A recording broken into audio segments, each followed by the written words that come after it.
તો જય ઠાકર બધા મિત્રોને સ્વાગત છે તમારું દેશી મિની બ્લોગમાં। તો ભાઈ આપણે તમને ખબર હતી દ્વારકા પૂગી ગયા છીએ અને ઠાકરના દર્શન કરવા જઈએ છીએ। અને ભાઈ રસ્તામાં લાઈન બહુ મોટી છે અને ભાઈ જો આપણે દર્શન કરવા ધજાના દર્શન તમે કરી શકો છો। કાંઈ ઘટે નહીં, મસ્તનું લાગે યાર મંદિર આગેથી તો। અને ભાઈ અંદર બહુ ટ્રાફિક હતું, મોબાઈલ અંદર કાંઈ લઈ જવાનો તો દેતા, એટલે ભાઈ આપણે બહારથી જ તે વિડીયો શૂટિંગ કરી નાખ્યું છે। બધા ભાઈઓ થઈ ગયા ભેગા, ભરતે બનાવી નાખ્યો બ્લોગ। અને ભાઈ પછી તો જો બહારથી દર્શન કરો, મસ્તની મંદિર લાગે। અંદર તો ભાઈ અદ્ભુત મંદિર છે, કાંઈ ઘટે નહીં એવું યાર, મજા જ આવી ગઈ દ્વારકા આવી નહીં છે। પછી તો ભાઈ નીકળ્યા આપણે સીધા આપણે ટેમ્પો તરફ, કેમ કે આપણે જે ખાવાનું બાકી હતું ને મોડું થઈ ગયું હતું બહુ।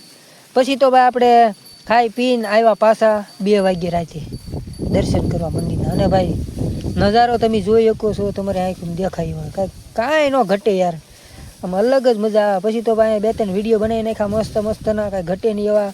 અને ઠાકરના દર્શન કર્યા ભાઈ રાતે 2 વાગ્યે। અને ભાઈ હોળી ધૂળેટીના દિવસોમાં એટલે ટ્રાફિક બહુ હોય અંદર, તમને ખબર હોય લાઈન હોય।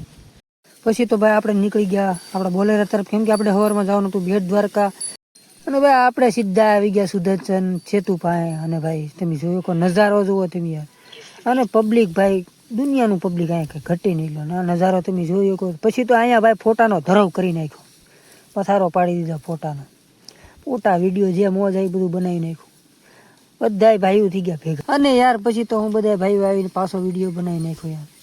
અને તમે આ જોઈ શકો છો। પછી તો ભાઈ અહીંયા એક ભાઈ લાકડી હમણવાનું, અને ભાઈ એ લાકડી હમણવાનું ચાલુ કરી દીધું છે। અને આ બ્લોગ સારો લાગે લાઈક ફોલો કરી નાખજો, મળી બીજા